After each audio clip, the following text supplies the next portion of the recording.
உலகாலும் Sai YouTube channel நேயர்களுக்கு நமஸ்காரம். உங்க எல்லோருக்கும் ஓம் சாய்ராம்.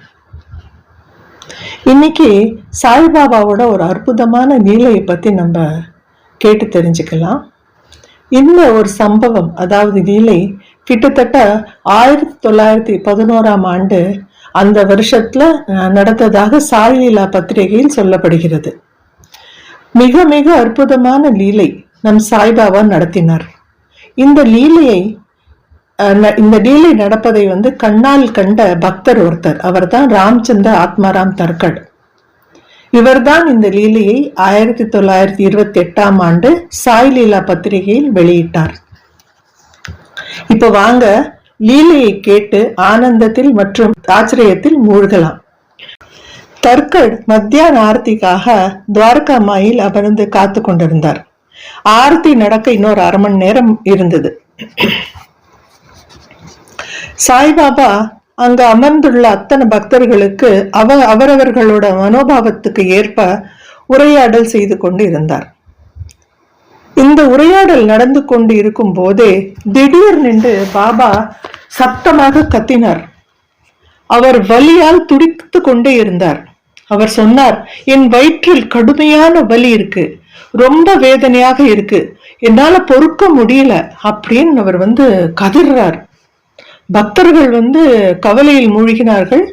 அவங்களுக்கு என்ன செய்வதுன்னே தெரியல. பாபாவுக்கே கடுமையான வலியா? என்ன செய்வது? யாரை அழைப்பது? எப்படி சரி பண்றது?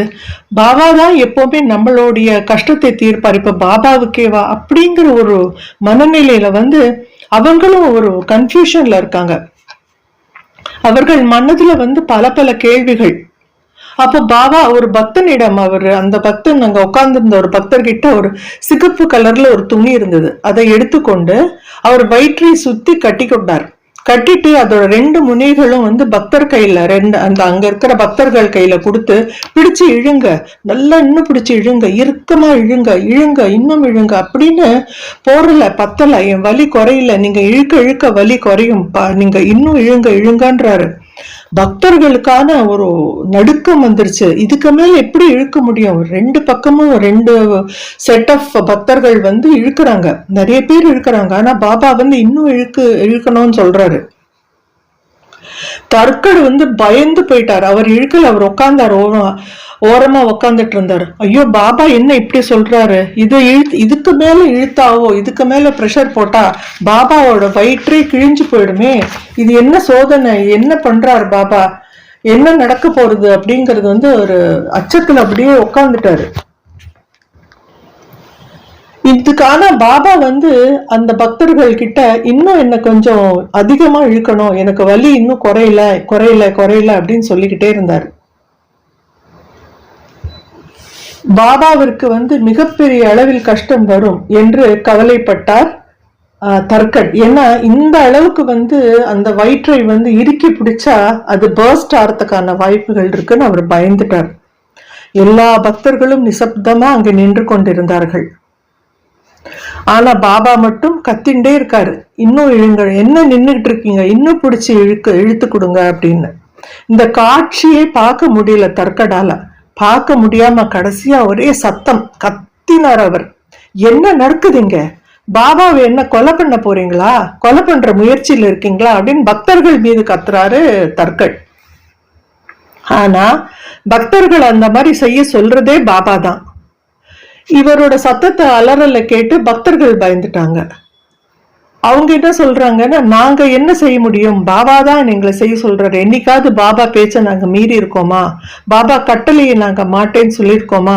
எங்களுக்கே கவலையா இருக்கு பாபா கேட்கிற விஷயத்துக்கு பார்த்து.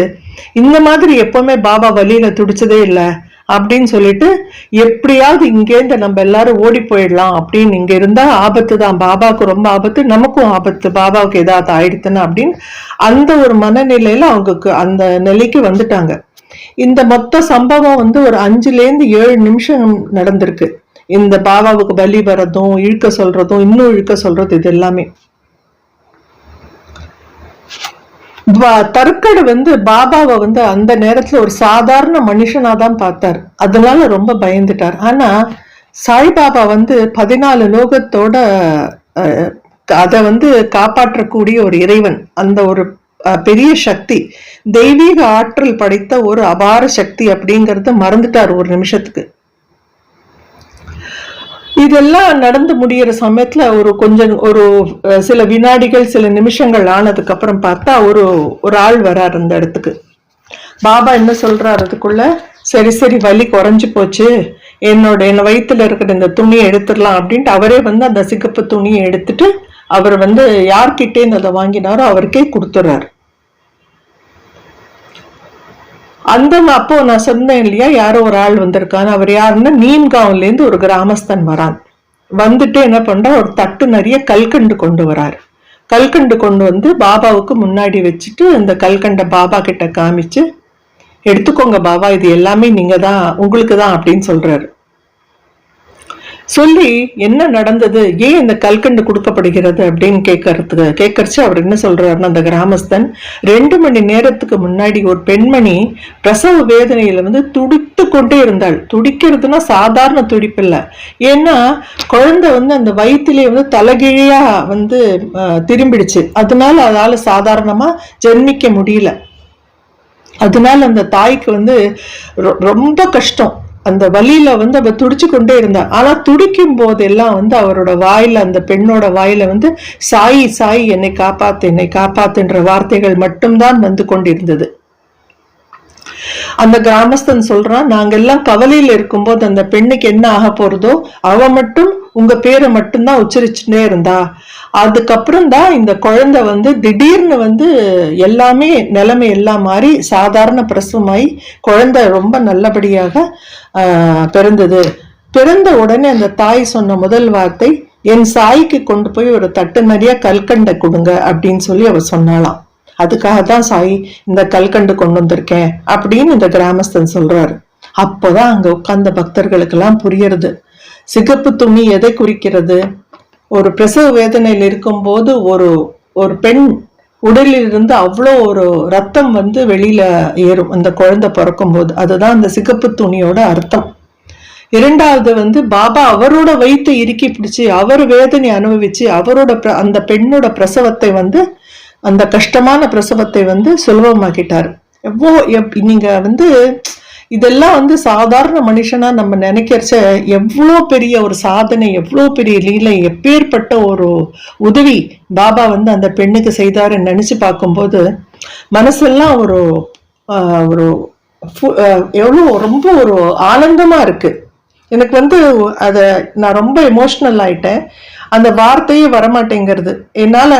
ஏன்னா நான் வந்து அப்படியே அது ஒரு படமா என் கண்ணு முன்னாடி பார்த்துட்டு இருக்கேன் நான் சொல்றதெல்லாம்.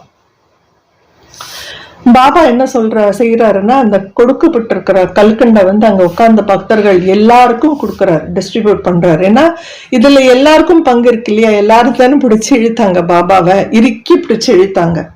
கற்கடுக்கும் 2 கற்கண்டு துண்டுகள் கிடைக்கிறது. அவர் என்ன செய்யறாரு, அவர் அப்படியே வாயடிச்சு போறாரு.